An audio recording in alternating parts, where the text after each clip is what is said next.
the most powerful tool that every single human being has to overcome blind spots is humility. There is no other tool. Humility is an internal willingness to grow and to learn and to admit that you don't know stuff. And that's a very insecure place to be. But it's also one of the places of greatest power, because from a position of humility, you can actually overcome the influence, the boundaries, the barriers, and the habits of your mind. But without it, there's no hope. Welcome to the Seven Hats Podcast.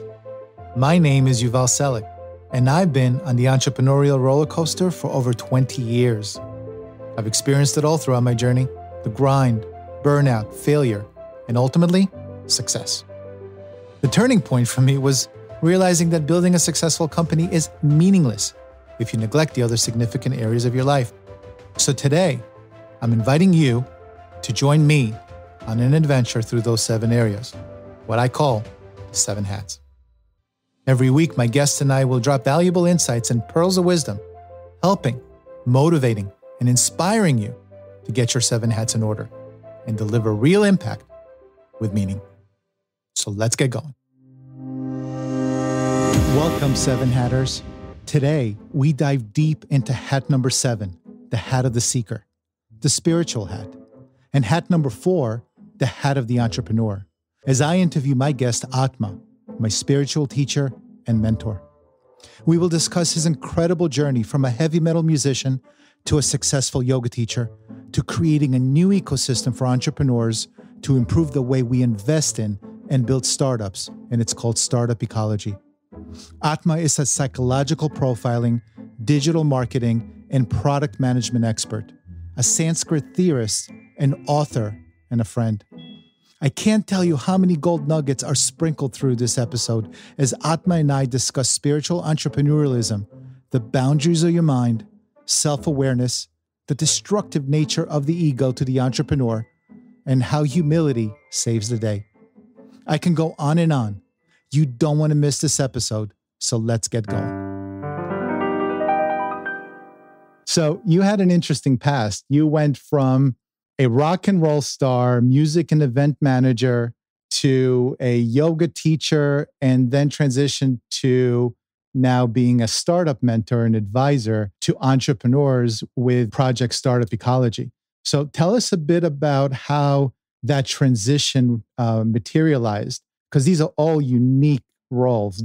Yeah, it's a little unusual. For me, honestly, in retrospect, it really does look like I've been on a boat ride. I really was down a river, a very purposeful and meaningful river for me, in which everything makes sense and connects. But I had been at the University of Minnesota, and I was doing graduate studies in cognitive psychology and educational psychology. And really, my career track was academia. I was just, going to be a professor. But then I got a wild idea that I wanted to do music. I loved young people, and I loved I had this powerful desire to share with people. And I thought, I wish somebody put out a band that would tell them about like what's going on in reality. I wanted to be the band that I wish I had encountered when I was 17. So I had a concept, but it was really a California, LA concept, not a Minneapolis concept. So I moved to Los Angeles and I started the band. And it was because my music was very heavy. I'm a pretty good front man. I'm not a singer, but the music was very heavy. If you remember the bands like Ministry and Pantera, it was like that. And the name of the band was actually Justifiable Homicide. You can still actually hear the music. It's very heavy metal on SoundCloud. We did this industrial sound, but I did get to play all the clubs in LA. We played all over the city for 3 years. We had so much fun, and I met so many people. And I was also doing events to try and help inspire youth. So this was like activism in the 90s, and we were trying to get people excited about anti-racism and anti-sexism and anti-classism and understanding how you have to break free of the influence of the corporate theocracy. And I had a lot of other bands that would help me. Rage Against the Machine, System of a Down. We played shows with them. Like all these bands that were huge were really supportive of me, and they helped me. And so we had a really good time. But it finally came to an end, and we just sort of ran out of speed or energy, and I had to get work. And I think there was a girl involved that might have created a problem. But I had to go back to work.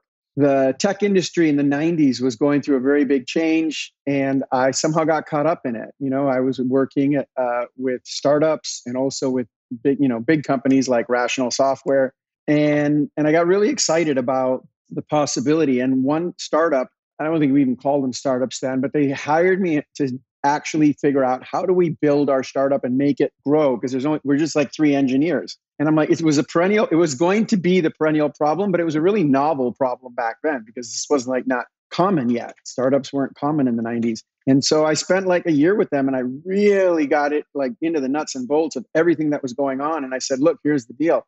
You're going to need a completely different model. You can't use the old pyramid. Like, it's not going to work. You're not a big money, big capital organization. You need to attract people. You're going to need a totally flat hierarchy. You're going to need a very, distributed labor force that's very cross-disciplinary. And I was explaining all these things, and I spent months and months researching and helping them figure out how to do it. And at the end, they were like, "Are you kidding?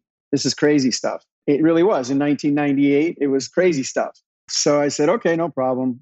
They said, "No, we're not going to do it," and they let me go. So now I'm just sitting there with nothing to do for about a minute, and my mom calls me in that same week, and she says, "Hey, I have a plane ticket for you to go to India. There's a guru there that I studied with, because my mother is a yoga teacher, and I grew up around yogis and swamis since I was a little kid. So she really wanted me to reconnect to my roots. So she sends me to India, and I'm there for 6 weeks. And the adventures I had there were cataclysmically, cosmically weird and amazing.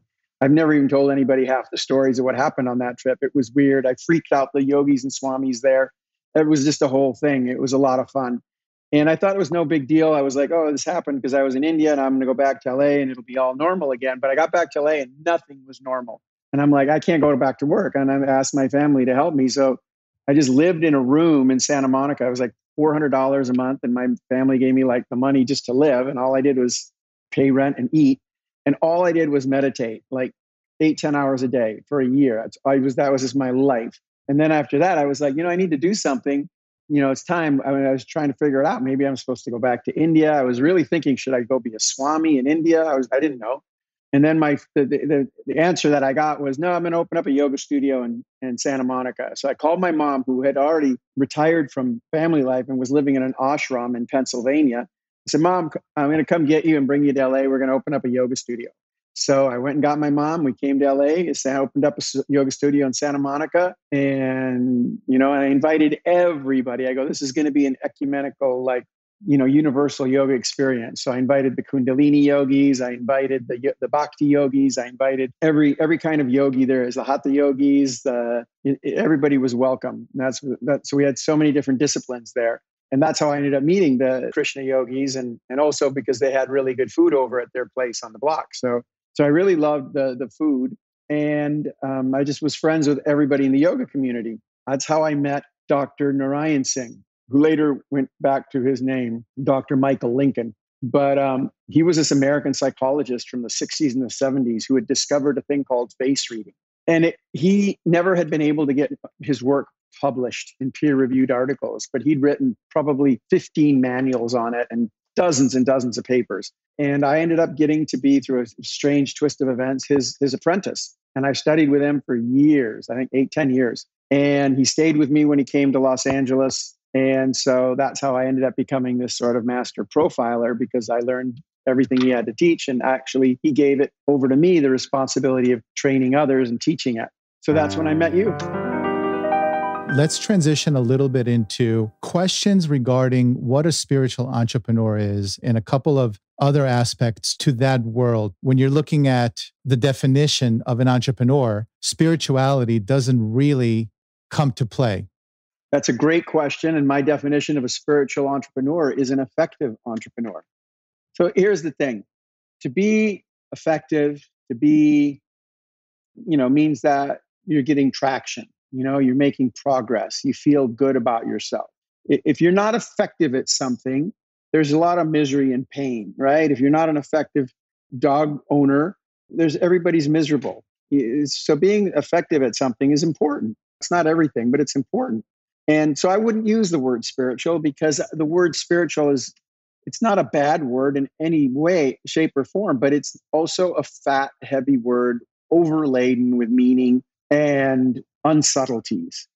And that's unfortunate because it might be conflated with religion, or it might be conflated with cultism, or it might be conflated, with belief systems. And I don't believe that any of those are accurate descriptions of the word spirituality. But I'm also not in the business of reclaiming and repurposing that word. So I pretty much just leave it out of my work and I focus on it.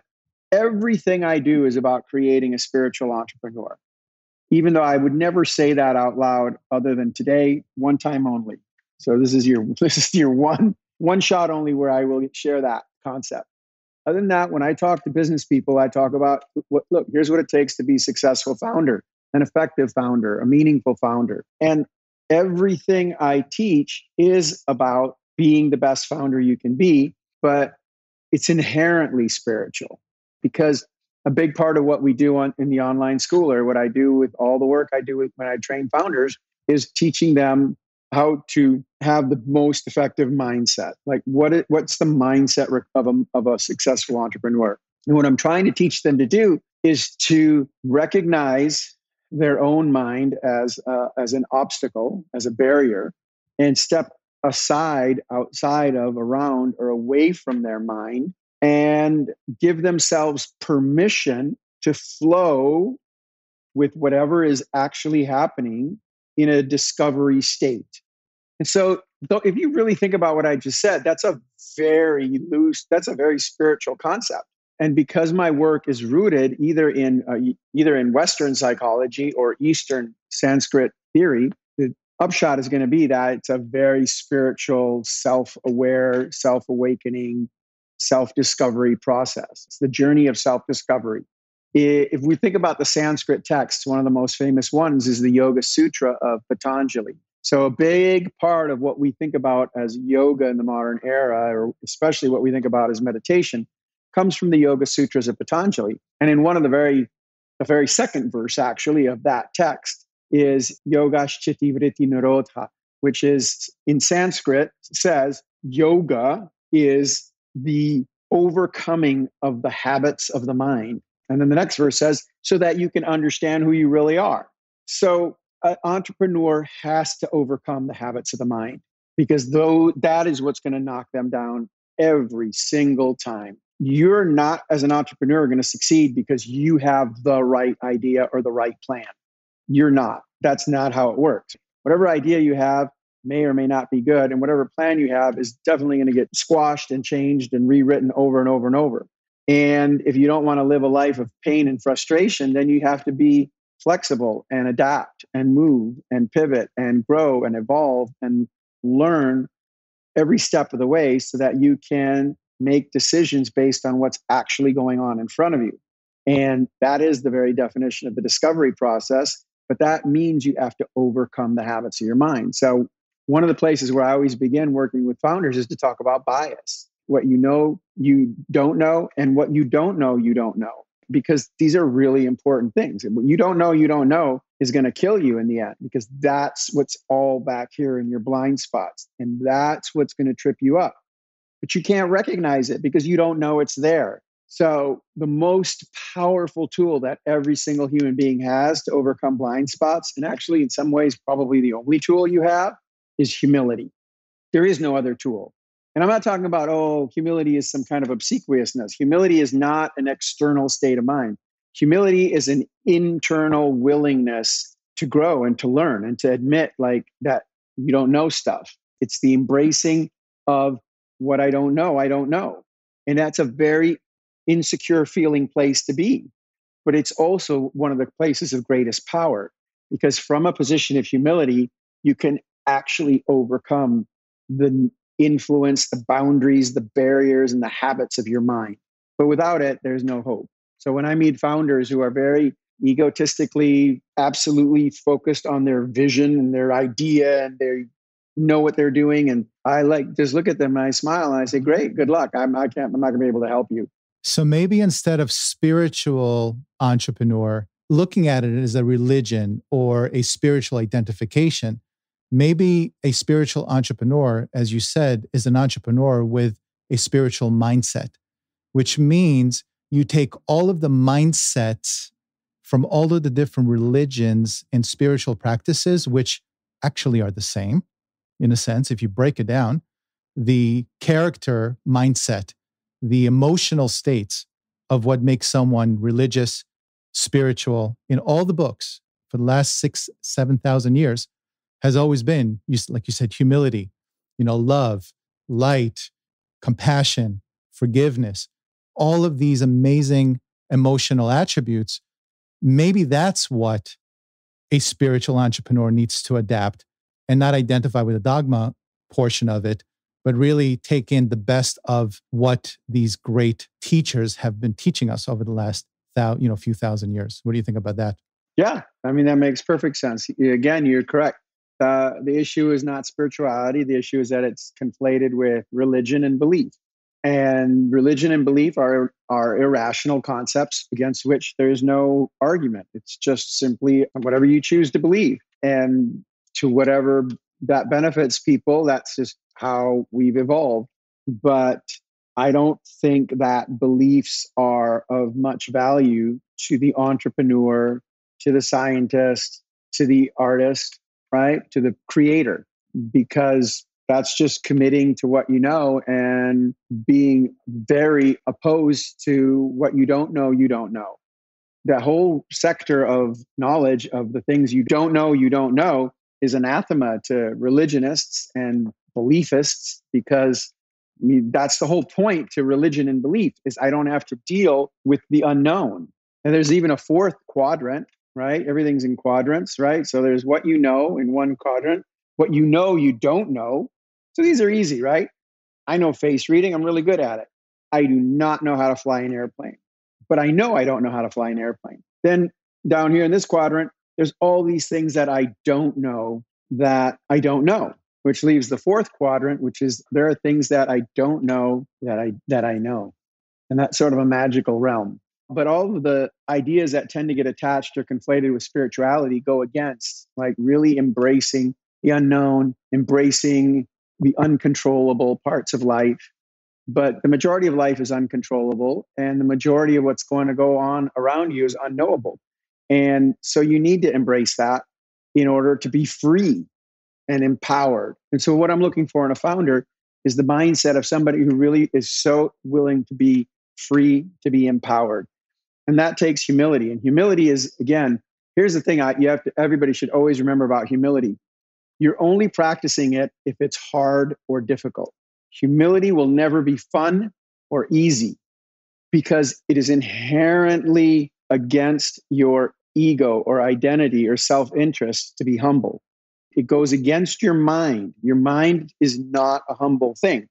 Your mind is the opposite of a humble thing. So humility you will always know if you're being humble because it's uncomfortable, it's awkward, it's painful, it's something. If you think it's easy, you're not being humble.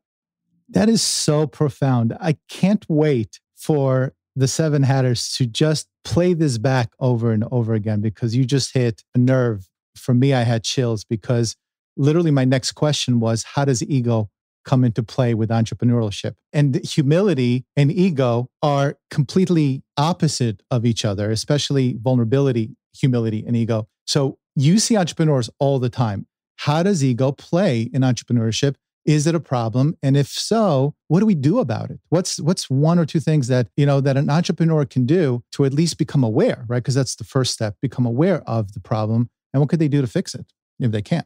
Wow. Well, I'm going to tell you straight up that, and I think you know it because you're asking it, but this might generally be one of the most difficult questions that, there is to answer. But you've also answered it inside of the question. In the way you frame the question, you actually put the answer into it. Ego is not a very difficult concept. I know it's a fuzzy word that has lots of different connotations and different perspectives and frameworks for looking at it. Ultimately, you're just talking about your sense of identity. It's wonderful. In Sanskrit, the word for ego is ahamkara. And that is literally, if you translated it back into English, it wouldn't be ego. The word ahamkar means that which makes me an I. It is the I maker. So whatever gives me a sense of identity, right? Like, oh, This is my iPhone. This is my laptop. That's my girlfriend. That's my dog. My name is, I live here. I was born there. And it goes on and on and on, and both positive and negative. That is not my house, but this is my house. That is, et cetera, et cetera. So everything that creates your sense of identity. And some of these things are terribly, terribly important to us, and some of them aren't important to me. It's not important to me that that's not my house. It's very important to me that that's my dog, right? That's a very powerful part of my identity. So the trick is to recognize, at the end of the day, ego is a habit of the mind. It's just a habit. It's just a way of experiencing reality. And it's a valuable way. It's not a worthless, oh, I got to get rid of it. You can't survive in the world without any sense of identity, because you wouldn't eat. You'd walk into the street and get killed. You know what I mean? You can't live without a sense of identity. What you can do is change your relationship with your sense of identity. Recognize that your ego is a product of your mind. It's just how your mind creates your way of being in the matrix, in the world, in the universe. But it's not you. And that's where the problem lies. We conflate ourselves and our egos. We just assume we're the same thing. But that's just an assumption that we made a long time ago unnecessarily. We're not our egos. We're not our minds. And our mind's not our best friend. Our mind is actually actively working to hold us down. Not because it doesn't like us, not because it doesn't care for us, but actually quite the opposite. It thinks only about how to protect itself. Think about it like if you hired somebody to be your bodyguard, then all they would do is like run around trying to protect you, which is okay if you're doing something dangerous, but it could be really a big problem if they stop letting you go out, stop letting you do what you want. Ask Britney Spears what that's like, right? We just learned about how that can go really wrong when somebody doesn't give you permission to be you, when somebody doesn't give you permission to step outside of yourself, when somebody doesn't give you permission to be wrong and to explore life and to make mistakes. That's our ego. It's an out of control bodyguard that's trying to protect us from everything at all costs. And that's where it has become counterproductive.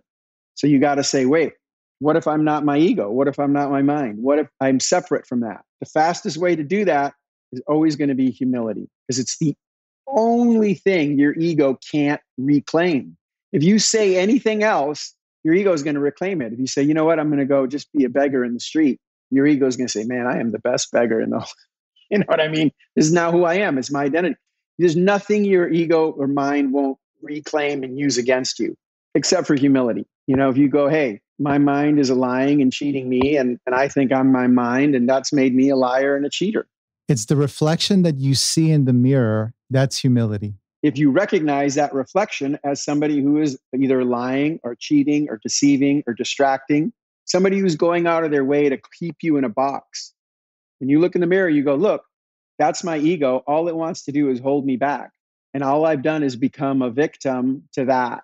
And when you say that and you recognize that, that's where the freedom, that's where the power comes back. You're like, yeah, I've been a victim to you. You lied and cheated and tried to protect me, and I became a liar and cheater, right? You told me that if I was always right, then I would be a good person. But all that got me was to make everybody else wrong and to make all my relationships miserable. But you told me I needed to be right. You told me, but I don't have to be right. You lied to me, mind. You cheated me. You told me that the most important thing was to be right. But what if the most important thing is to inspire people? And fuck being right. And now where's your mind going to go? Your mind has nowhere to go. Absolutely.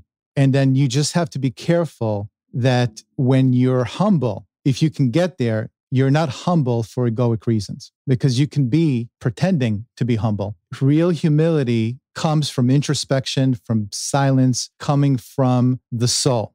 Yeah. And really, it's painful, but it's not hard. And there's a difference, because painful is hard. Nobody wants to be uncomfortable. Nobody wants to say, you know what? I've been pretending to be a really good guy, but the truth is, I'm scared of everything. And I'm scared of failing, and I'm scared of being rejected, and I'm scared of looking stupid. So all I'm doing is pretending to be happy and smart and clever. But the reality is I'm absolutely scared out of my mind. That is, for me to say that, because that's true about me, that's humility, because that's hard. It's painful to say that. But the minute I say that, I can turn everything around. I can recognize what I said a moment ago, which are, what are the consequences? Consequences, I'm pushing everybody away. I'm living my worst life. I'm not free to explore. I'm not a real visionary. I'm addicted to one vision, whatever. And I'm going to lose out. I'm going to push people away. I'm going to miss out. But now, you know what? Now I can use my ego for my benefit. I can say, you know what? Ego is who I am. I am what I say I am. And if I stop pretending and start being honest, I have the freedom to choose. So I choose to be charismatic. I choose to be empowering. I choose to be inspirational. I choose to be happy. I choose to be loving. I choose to be kind. I choose courage. Here's the thing. We can't go from where we are right now to being these pure, perfectly enlightened pods that are completely unattached to all material things. That's not a reasonable leap. That's not a journey any of us are going to make. We're here. We're stuck here. We're in a physical body. We have a mind. We have relationships. So we have to decide how we're going to be here. And in the Sanskrit texts, the whole Bhagavad Gita is this story all about teaching Arjun that you have to decide who you're going to be. That nothing else really matters. Like, you made up all these stories in your head. You're like, oh, I don't want to do war. War is horrible, and I don't. He's like, you're making up a story in your head about what is and what isn't. All of that is. This is what that all of whatever is not under your control just is. You can decide right now, who do you want to be. And so Krishna taught Arjun the painful lesson of what it means to be humble, and then said, now you choose. And he said, yeah, I'm going to be a warrior. I'm going to fight fearlessly. And that's the thing about the seven hatters and the seven hats. Entrepreneurs in general will pretend to be someone they're not. The problem is there's no community of entrepreneurs who are honest with each other and talk about the shit that really they go through every single day. Because there is no path to entrepreneurship that's an easy journey. And everybody wants to just say, hey, I'm good. But they're really not. They're having issues with their family. They're having issues with their kids. They're having issues with their mind. 70% of entrepreneurs have mental, issues, according to the latest surveys, especially during COVID. They all want to hit it like Mark Zuckerberg in 3 years, and they don't understand how much of an arduous journey it is for them to get to a certain existence and a certain opportunity that they can manifest. So we need to change that. And I think that's what the seven hats is about. It's about honesty. It's about finding humility. And I love the fact that we spoke about it. So that leads us to the final segment of the show. I can speak with you for days, but let's talk about what you actually do now. You created this ecosystem that improves the way entrepreneurs invest and build startups. It's called Startup Ecology. Tell us a little bit about that. Sure, absolutely. So if you build on the things we were talking about, we talked about mindset and we talked about the importance of being able to operate in a discovery state. So not being attached really to anything. Like, one of the things I remind people that being a visionary is not about having a vision. Visionary isn't a person with a big vision. A visionary is a person who could fill up 100 whiteboards with a vision, with 100 visions every day. That's a visionary, somebody whose mind is absolutely open and willing to discover a completely new way to get from where we are now to whatever problem or solution or offering they believe that public might want. That's why I'm so not a big fan of, like, oh, it's all about the idea, or it's all about the execution, or it's all about the plan. It's not about any of those things. None of those things will get you what you want in life. It's going to be about your ability to discover the way from where you are to where you'd like to be. And where you want to be, I'm assuming, is a place of creating meaning for users. We should talk about value, but what we're really looking for is, how do you create meaning? What is meaning in life? And how does your product or service do that for users? And can I do that at scale so that, I can create jobs, support people, make money? So if that's what you want to do, you have a black box in front of you, because there's no way to predict ahead of time what users are going to commit to, what they're going to be excited about, why that product. Just because you understand the value of a product and it creates meaning for you, has nothing to do with whether or not that will create meaning for millions of people. And so the biggest mistake is, oh, well, I really believe in this. I just have to stick to what I believe. And I'm like, no, you don't.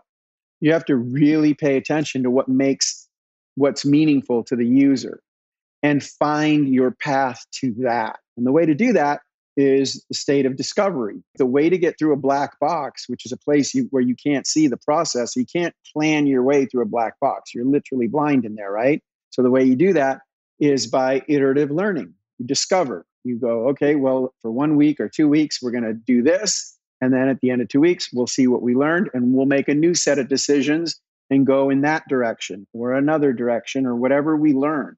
That's pretty frustrating for some people because no, I want a roadmap and a plan and milestones. And I'm like, well, yeah, you can have that. That's not how it's going to work out in reality. So why don't you drop what's not going to work and just come right back and get into a discovery mode? So that's the black box. Now, the next part of it is, okay, well, let's say I'm an investor and I'm like, I'm a founder and I get what you're saying, Mr. Atma. That makes sense. All right. Yeah, and I like Agile and Scrum, and I guess I can see how I could apply that to my marketing and my sales and everything else, and we can go week by week and learn and adapt. I'm like, great, thanks for that. But let's say you're an investor, and you're like, well, now you want to put money into startups. You want to be a seed funder, right? You want to give early stage startups money because that's really where the huge scale of investment return is, right? The 10x to 100x. If you're somehow lucky enough to pick one of these companies, that just explodes. But chances are it's not going to happen because 95% of these companies are never going to go anywhere. Those are really bad odds. So you're once again looking at a black box, but investors are very committed to the idea that they're smarter than the black box. So I can pick out, I'll have them audition, I'll have them apply, I'll pick them out, and then I'll get the winners. And that doesn't happen. It might happen for a couple people, but that's not the norm. So startup ecology is solving for that problem. How do you overcome the fact that we really are never going to be able to predict who is going to be the next $1 billion, who's going to be the next unicorn? The more you dig into it, the more you realize that the unpredictability of this is through the roof, right? And that the likelihood of success is somewhere in the 1, 2, or 3%. Those are really bad odds. So instead of working with those kind of odds, I said, well, what if we take the problem with those odds is that they're directly correlated to human decision making. Everybody thinks that, we're going to bring people in, we're going to let them pitch, we're going to have pitch events, then we're going to pick the best ones, and we're going to give them some money, and then we're going to fund them, and there'll be another round of demo nights and pitch events and blah, blah, blah. And we'll pick the right ones, right? But they don't. The majority still fail. So how do we take the human guesswork out of it? That's what I built. I built a black box fund that uses a completely different approach, right? So by relying on psychological milestones and completely different types of metrics, we open the funnel to everybody. Any startup in the world can come in and they start at the school. They go through the school and it basically teaches the fundamentals of mindset and how to talk about and think about and present your project. And then somebody actually looks at that and says, well, this is what it needs. This is what it's missing. You get support there. But eventually, if it's good enough, then you're invited into the second stage of the funnel, which is our labs. And we developed a lab. So normally the way it works is that if you enter an accelerator, they're like, all right, you have 3 months or 4 months or whatever it is. Usually it was 3 months. And we give you mentors. And I'm like, mentors? Screw mentors. We got rid of mentors and we replaced them with marketers. You don't need a mentor. You need somebody who can actually help you find traction. Somebody giving me advice doesn't help me find users. I need actual users. Marketing is the first place where everybody fails because it's really hard and getting traction is really important. And there's this thing I call the myth of the lean startup, right? Everybody's like, oh, this is a great book, Eric Ries's book. Well, I love the book because the concept was right, but there was a giant hole in the middle of it, which was like, how do you actually test an idea or an MVP or anything? Well, that's actually called really high-level marketing. And there's not a lot of people who can do that. You don't just learn how to do that. So they go out, they build their MVP, they test it, but they actually have no idea why it failed. Did it fail because your marketing didn't work? Because you don't know how to do that kind of marketing? Because your product wasn't good enough? So that's a huge, huge gap. And advice isn't going to get you over that. Mentorship isn't going to get you over that. So we replace mentors with marketers. And then we got rid of the artificially imposed deadline. And you're not going to launch a successful startup and have something meaningful in 3 months or 6 months, probably even 9 months. It's going to be more like 12 months to 24 months, right? 2 years is a very reasonable window for what it takes. And the issue there then becomes, well, how do you stay in the game? So part of what we do is we teach entrepreneurs how to stay in the game. You don't have to spend all your money up front because you have to find your traction. You have to wind your way through the black box. It's much better to take smaller incremental steps as you wind your way through the black box until you find your actual traction. And it's not going to happen in 3 months. That's nonsense. So we got rid of those deadlines. And so basically what we're doing is we're watching the entrepreneurs go through this systemic process where the milestones are more psychological than they are, metric based. And we can recognize that their ability to stay in the game, to adapt, to evolve, to be in a discovery state is really what's going to make them a successful entrepreneur. Those are the ones that stay in the game and they bubble up. So basically the entire mechanism takes the human guesswork out of it and just lets the entrepreneur prove themselves. So they come through the mechanism of the funnel and they rise to the top on their own, right? Through this system that we've set up. And so on top of that, we build community and support because that's a really big part of it. You talk about it a lot with the 7 Hatters and how there needs to be community. So we build that into our program. And we actually do that through tokenomics, right? We actually have entire program is connected to the blockchain. We actually have 2 tokens, and each token is backed by the equity of all the companies that are in the ecosphere. And it has a way of connecting everybody, making everybody interdependent, intermutual. This component has not actually happened yet. So I should say, I believe will create a strong ecology of mutualism and support, and interdependencies. But that hasn't actually happened yet. Because right now I'm in the middle of raising our first fund, right? So we're raising $4 million that allow us to launch the first 30 companies. The third stage is where we actually give you money and then you get funded, right? So it's an average of $75,000. It's not a one size fits all. And you don't just get a check. We actually work with you and we have a kind of a process by which you gain autonomy. We're not just writing a check and then you go do what you want. You're actually adapting to the protocols and the procedures that we're setting forth. And so, yeah, you are getting like anywhere from $25,000 to $125,000, but that money is being used to manage, within these marketing protocols that we've established to make sure that everybody stays focused on gaining traction. Peter Drucker said that you need 2 things to succeed in business. You need a product that people would want to purchase over and over again. And then you need to know how to market the shit out of that product. And so those 2, right, coupled with the reason why entrepreneurs fail is because they either run out of time or they run out of money. So working with someone like you actually forces the entrepreneur to understand product development, understand the need quickly, iterate quickly, so they build a great product. And then with your digital marketing and product management and all the other skill sets that you have, you will then allow them to market that product effectively so they don't run out of time or they don't run out of money. Atma, what a great discussion. As I said, I could speak with you for days. We can touch upon so many other subjects and topics, but I want the 7 Hatters to know where to find you. I want them to know how they can help.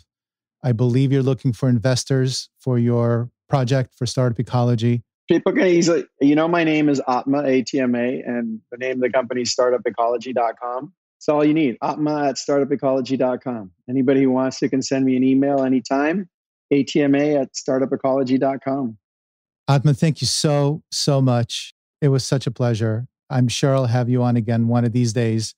Good luck with everything you're doing. I'm a full supporter of yours, always have been, and I think you're doing great work. So love you. Love you too, man. Thank you. All right. Anything I can do to help. I love 7 Hats. Thank you, Atma. Thank you.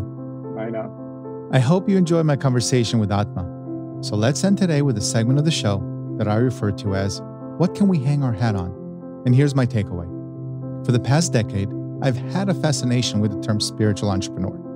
You know, you don't hear the Madison Avenue marketing machine speak of this term often, and there's a reason for that. Madison Avenue is all about ego. You know, you're not good enough unless you buy my product.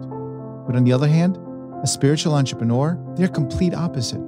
They lead with humility and inspire others by example. And they create products and services that improve the lives of others. See, you don't have to be Gandhi or Mother Teresa, but a spiritual entrepreneur tends to lead with love and compassion. I hope this episode has ignited a spark in you to look deep within yourself and take the entrepreneurial journey with a more spiritual approach. If you can tame the ego and be humble, it will certainly increase the likelihood of you achieving the impact on the world that you desire. So for now, I will bid you farewell and success on your journey. And until next time, my name is Yuval Selik, and I tip my hat off to you. And one final note, if you found this episode helpful, please hit that subscribe button and tell other entrepreneurs out there what value you got from it, so we can attract even more high-quality people into our Seven Hats community. And I'd love for you to weigh in on this topic, so join the Seven Hatters community on my website, the7hats.com, so we can connect off air.